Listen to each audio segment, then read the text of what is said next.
Bom, e como já é tradicional, nas tardes de segunda-feira, o governo do Rio Grande do Sul anuncia o mapa definitivo das bandeiras no mapa do distanciamento controlado.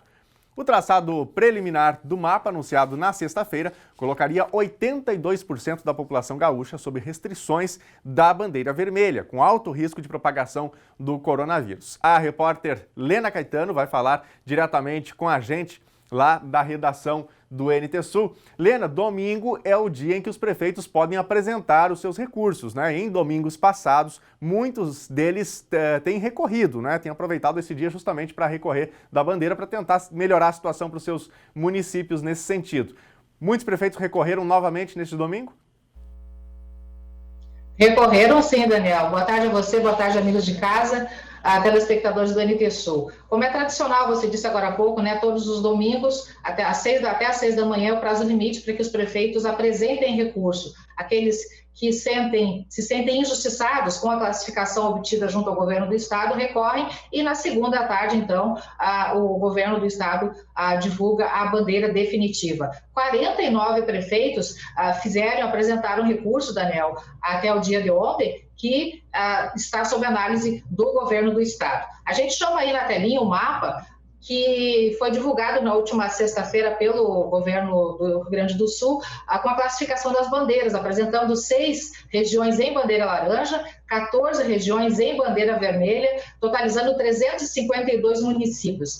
A se confirmar essa classificação, desses 352 municípios, 181, mesmo estando em bandeira vermelha, poderão atuar sob normas da bandeira laranja, que são um pouco mais flexível. Isso porque nos últimos 14 dias não apresentaram internações por Covid e também não registraram óbitos. Há se destacar também que essa classificação já contabiliza apenas as internações de cada município. Havia sempre uma contestação por parte dos prefeitos, classificando como injusta essa regra de que os municípios que recebiam pacientes de outras macro-regiões eram somadas essas internações para o município que recebia esses pacientes e eles ficavam prejudicados na classificação das bandeiras, o que era corrigido posteriormente quando o prefeito recorria e segunda-feira, então, o governo divulgava nova listagem. Na última quinta-feira, a colega Thelma Tomás, inclusive, conversou com a Ana Costa, que é diretora de ações em saúde da Secretaria Estadual da Saúde, e ela mencionava que havia uma dificuldade por parte do sistema do governo em fazer essa separação de internações locais e internações provenientes de outras regiões, de outros municípios, o que agora já está corrigido.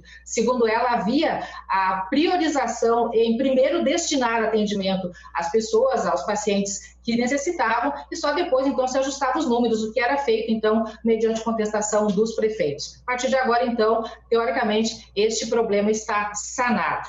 Com relação a isso também, Daniel, destacamos que Cachoeira do Sul, a partir desta semana, por iniciativa da 8ª Coordenadoria Regional de Saúde, vai apresentar uma perspectiva, uma prévia, na verdade, vai tentar antecipar, na verdade, qual a classificação de Cachoeira do Sul e dos municípios da nossa região com relação às bandeiras, que só são confirmadas segunda-feira pelo governo, mas a intenção é antecipar essa informação mediante um estudo que vai ser apresentado por um grupo de trabalho que foi montado, está sendo montado dentro da coordenadoria, e durante a semana esse grupo de técnicos vai coletar dados diários, vai analisar dados diários, para então, até sexta-feira de cada semana, poder antecipar qual deve ser a classificação de Cachoeira do Sul e dos municípios da 8ª Coordenadoria.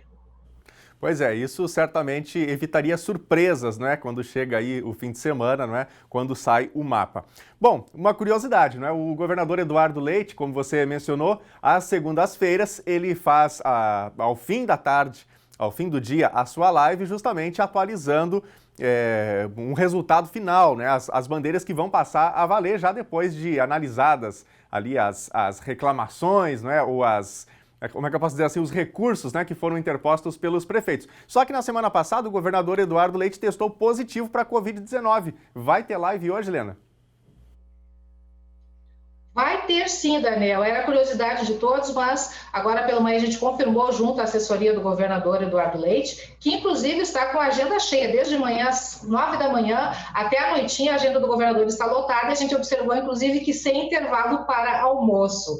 O governador na sexta-feira se demonstrou surpreso com o resultado positivo do teste para a Covid-19 e ele anunciou isso em torno de 5 horas da tarde pelas redes sociais, com um vídeo aí divulgando e contando como ele estava se sentindo no momento. A gente roda para o pessoal lá de casa.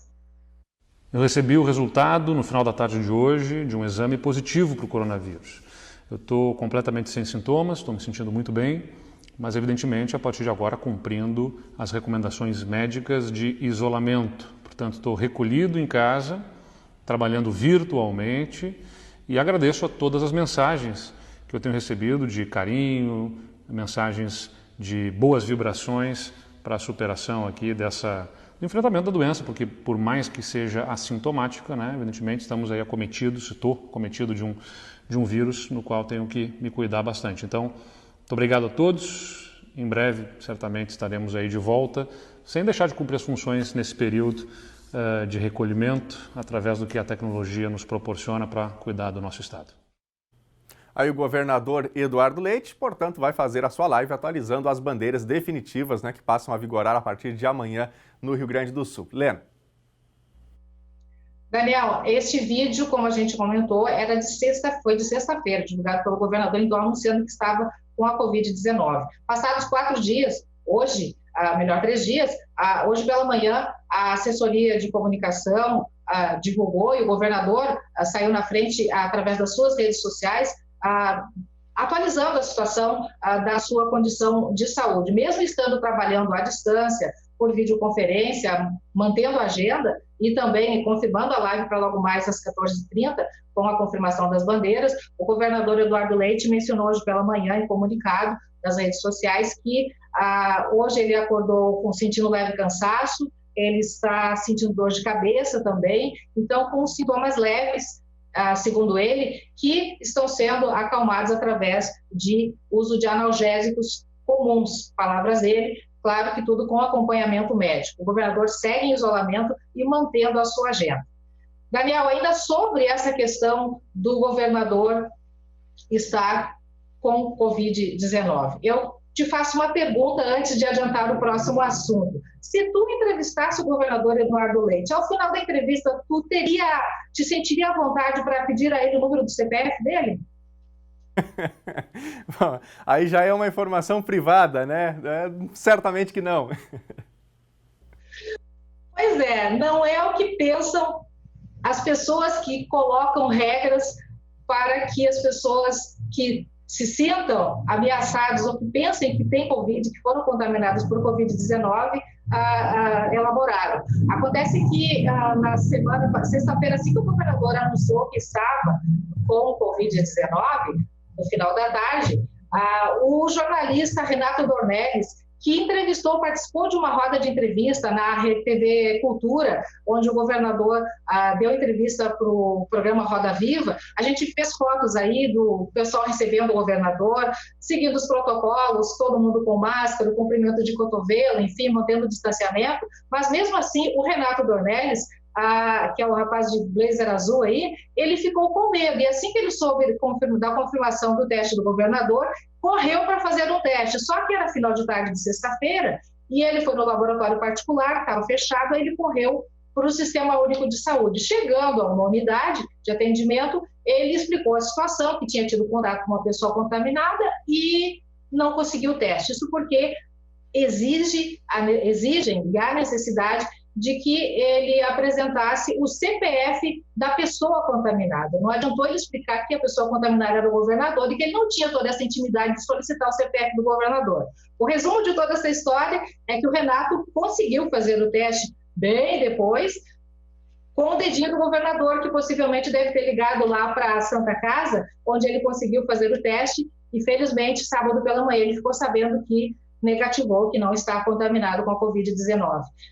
O Renato publicou em suas redes sociais uma reclamação, um desabafo contestando a burocracia e finalizou mencionando que pedindo mais testagem e menos entraves com relação à Covid-19 aqui no Rio Grande do Sul e em todo o Brasil, né? Que bom, Lena, pelo colega, né, Renato Dornelles, que conseguiu fazer o teste, mas realmente é uma regra que aparentemente não faz muito sentido, né? Nem sempre você vai ter, mesmo que teve contato com alguém, mesmo que seja uma pessoa próxima, nem sempre você vai ter acesso ao CPF, né? Então, esses são dados sigilosos que eventualmente não deveriam ser solicitados. Lena, obrigado pelas informações, boa tarde para você. Boa tarde, Daniel. E lembrando que tudo isso, na verdade, a regra manda que existe o CPF da pessoa, mas a indicação é que não faça o teste na hora, que vá para casa, fique em isolamento e aguarde que os sintomas se manifestem ou não. Fique em monitoramento. Mas o Renato queria realmente era fazer o teste e tirar a dúvida. Boa tarde, Daniel. Boa tarde, amigos. Até a próxima. Obrigado, Lena, pelas informações.